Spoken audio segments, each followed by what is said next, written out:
Good morning students, myself Shan Patel. Today we are going to start part 3 of chapter number 12 friction. जैसे कि बच्चों हमने chapter 12 friction में last lecture में part 2 में हमने फैक्टर्स जो फ्रिक्शन जो है उसके फैक्टर्स के बारे में समझा कि फ्रिक्शन के ऊपर कौन कौन से ऐसे फैक्टर्स जो है वो फ्रिक्शन के ऊपर इफेक्ट करते हैं। ओके, तो लास्ट लेक्चर में पार्ट 2 में हमने एक उसका जो फैक्टर है सरफेस के बारे में समझा कि फ्रिक्शन जो है किसके ऊपर डिपेंड रहता है। एक तो सरफेस के ऊपर डिपेंड होता है कि सरफेस कैसी है। ओके, सरफेस स्मूथ है या फिर सरफेस जो है वो रफ है, उसके ऊपर फ्रिक्शन जो है उसके ऊपर डिपेंड रहता है। अगर सरफेस जो है कोई भी ऑब्जेक्ट मूव हो रहा है, ओके, अगर स्मूथ सरफेस के ऊपर वो मूव हो रहा है तो उसमें फ्रिक्शन कम लगेगा। ओके, और अगर रफ सरफेस होगी तो उस पर फ्रिक्शन ज्यादा लगेगा।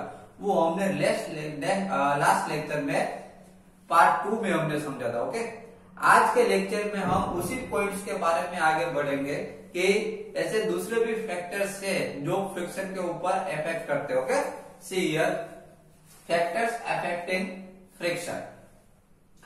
We see that the friction is caused by the interlocking of irregularities in the two surfaces।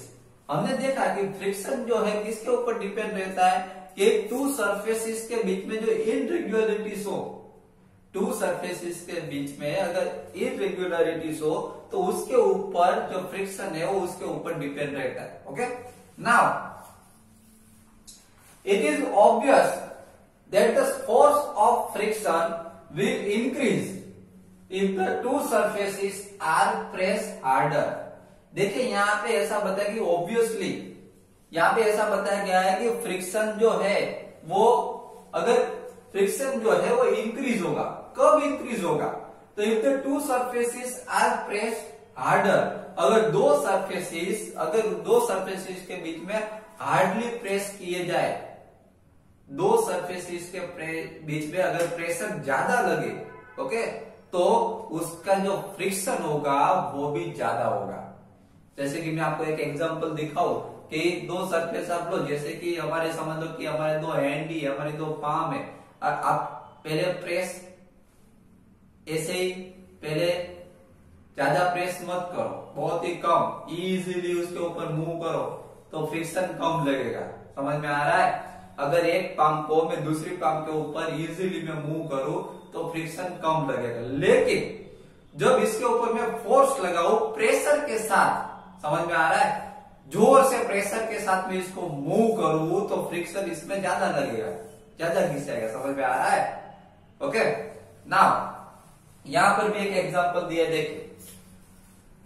It is obvious that the force of friction will increase if the two surfaces are press harder. अगर दो surfaces hardly press की जाए, दोनों के बीच में pressure ज्यादा लगे तो फ्रिक्शन भी क्या होगा? ज्यादा क्रिएट होगा।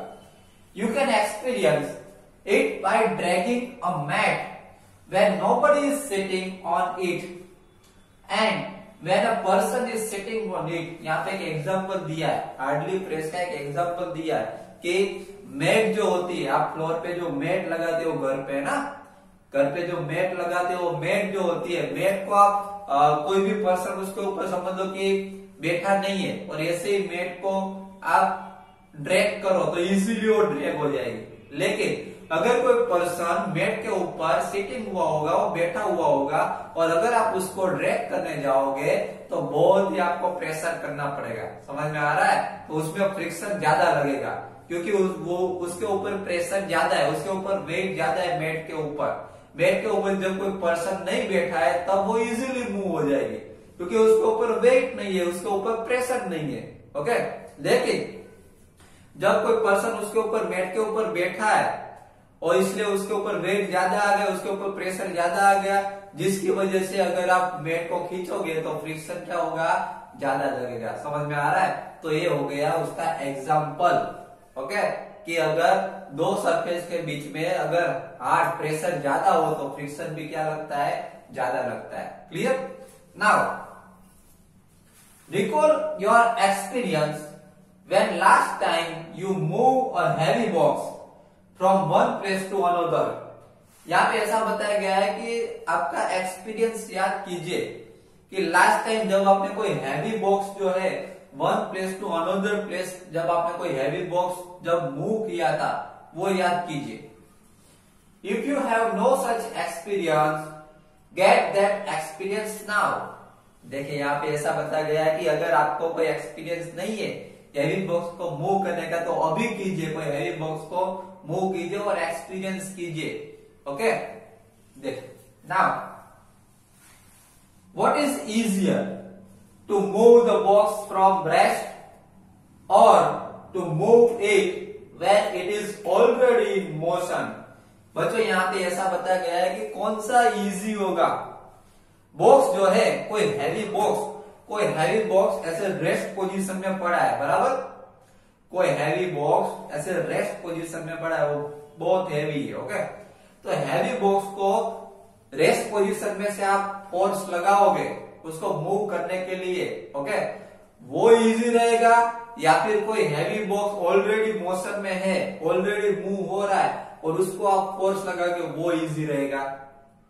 कौन सा इजी रहेगा? तो यस, जो ऑलरेडी मोशन में है, जो ऑब्जेक्ट, जो बॉक्स ऑलरेडी मोशन में है उसके ऊपर फोर्स अगर आप कम लगाओगे तो भी वो मूव हो जाएगा, है ना। जैसे कि समझ लो कि आपको दूसरा एक एग्जांपल दूं कि बाइसिकल है, बाइसिकल ऐसे रेस्ट पोजीशन में पड़ी है तो आपको उसको फोर्स ज्यादा लगाना पड़ेगा। आप पेडल मारोगे तो उसमें फोर्स ज्यादा लगेगा, रेस्ट पोजीशन में होगी।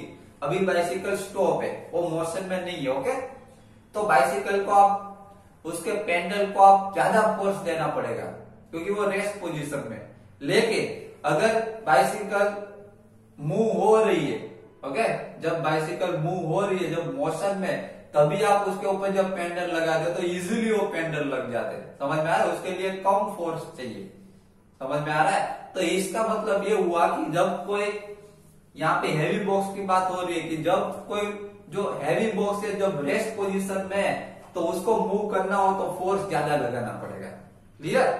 लेकिन ऑलरेडी अगर वो मोशन में है, वो बॉक्स ऑलरेडी अगर मोशन में है और उसको मूव करना हो तो उसके लिए फोर्स कम चाहिए। क्लियर?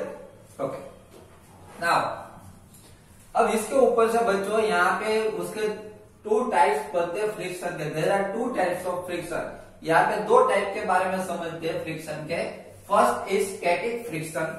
सबसे पहले तो स्टैटिक फ्रिक्शन किसको कहा जाता है, ये हमने जो लास्ट एग्जांपल जो देखा हैवी बॉक्स वाला उसके ऊपर से ही देखते हैं। देखिए, the force required to overcome friction at the instant an object starts moving from rest is a measure of static friction. देखिए, स्टैटिक फ्रिक्शन किसको कहा जाता है कि कोई ऑब्जेक्ट जो है अगर वो रेस्ट पोजीशन में पड़ा है, अगर वो मूव नहीं हो रहा है, ऐसे ही रेस्ट पोजीशन में पड़ा है, तो अगर उसको हम फोर्स लगाए तब जो फ्रिक्शन लगता है बॉक्स एंड फ्लोर के सरफेस के बीच में, तब जो फ्रिक्शन लगता है उसको स्टैटिक फ्रिक्शन कहा जाता है। फिर से मैं एक बार बता दूं कि स्टैटिक फ्रिक्शन किसको कहा जाता है कि समझ लो कि यहाँ पे हमने बॉक्स की बात की कि कोई ऑब्जेक्ट जो है, ओके, वो अगर रेस्ट पोजीशन में पड़ा है उसको हम फोर्स लगाते, उसको मूव करने के लिए हम फोर्स लगाते, तब जो फ्रिक्शन लगता है उसको स्टैटिक फ्रिक्शन कहा जाता है। Clear? Now sliding friction, the force required to keep the object moving with the same speed is a measure of sliding friction. Sliding friction ये हुआ कि जब कोई ऑब्जेक्ट ऑलरेडी वो स्पीड में है, ऑलरेडी वो मोशन में है, कोई ऑब्जेक्ट ऑलरेडी जब वो स्पीड में, उसकी स्पीड चालू है, ऑलरेडी वो मोशन में, तब उसको मूव करने के लिए उसको हम फोर्स लगाते हैं, तब जो फ्रिक्शन लगता है उसको स्लाइडिंग फ्रिक्शन कहा जाता है। समझ में आ रहा है? तो दोनों फ्रिक्शन के बारे में आपको समझ में आएगा, static friction and sliding friction. दोनों के एक बार मैं आपको फिर से समझा दूं कि स्टैटिक फ्रिक्शन जो है, व्हाट इज स्टैटिक फ्रिक्शन? तो कोई भी ऑब्जेक्ट जब रेस्ट पोजीशन में हो, कोई भी ऑब्जेक्ट जब रेस्ट पोजीशन में हो और उसको मूव करने के लिए, वो ऑब्जेक्ट को मूव करने के लिए जब हम फोर्स लगाते हैं, तब वो ऑब्जेक्ट और सरफेस के बीच में जो फ्रिक्शन लगता है उसको स्टैटिक फ्रिक्शन कहा जाता है। Clear? Then sliding friction. Sliding friction का मतलब है कि कोई भी ऑब्जेक्ट ऑलरेडी वो स्पीड में है, ऑलरेडी वो मोशन में है। क्लियर? और उसको जब हम फोर्स लगाते हैं मूव करने के, उसकी स्पीड चेंज के जब उसको हम फोर्स लगाते हैं तब उसमें जो फ्रिक्शन लगता है उसको स्लाइडिंग फ्रिक्शन कहा जाता है। Clear? Okay. Now when the box starts sliding the contact points on its surface do not get enough time to lock into the contact points on the floor। यहाँ पे ऐसा बताया कि कोई ऑब्जेक्ट जब स्लाइडिंग हो रहा होता है, कोई ऑब्जेक्ट जब स्लाइडिंग हो रहा है मीन्स ऑलरेडी वो मोशन में, तब वो ऑब्जेक्ट का पॉइंट्स और उसकी जो सरफेस का पॉइंट्स है वो इजी, उसको लॉक करने का टाइम नहीं मिलता, इसलिए इजीली वो क्या हो जाता है, मूव हो जाता है। समझ में आ रहा है? So the sliding friction is slightly smaller than the static friction. देखिए इसीलिए ऐसा कहा गया है कि स्लाइडिंग फ्रिक्शन जो है वो स्टैटिक फ्रिक्शन से कम लगता है, क्योंकि स्टैटिक फ्रिक्शन जो होता है वो रेस्ट पोजीशन में होता है, रेस्ट पोजीशन में से ऑब्जेक्ट को मूव करना है, इसलिए उसमें फ्रिक्शन ज्यादा लगेगा। और स्लाइडिंग फ्रिक्शन जो होता है वो ऑलरेडी वैसा फ्रिक्शन है जो ऑलरेडी ऑब्जेक्ट मोशन में हो और उसको फ्रिक्शन लगता हो, इसलिए स्लाइडिंग फ्रिक्शन में कम फ्रिक्शन लगता है। Clear? And you find it somewhat easier to move the box already in motion than to get it started। इसलिए ऐसा कहा गया है कि ये जो स्लाइडिंग फ्रिक्शन में, स्लाइडिंग फ्रिक्शन वाला जो बॉक्स जो है उसको वो इजीली मूव हो जाएगा, क्योंकि उसमें फ्रिक्शन क्या होगा, कम लगेगा। समझ में आ गया?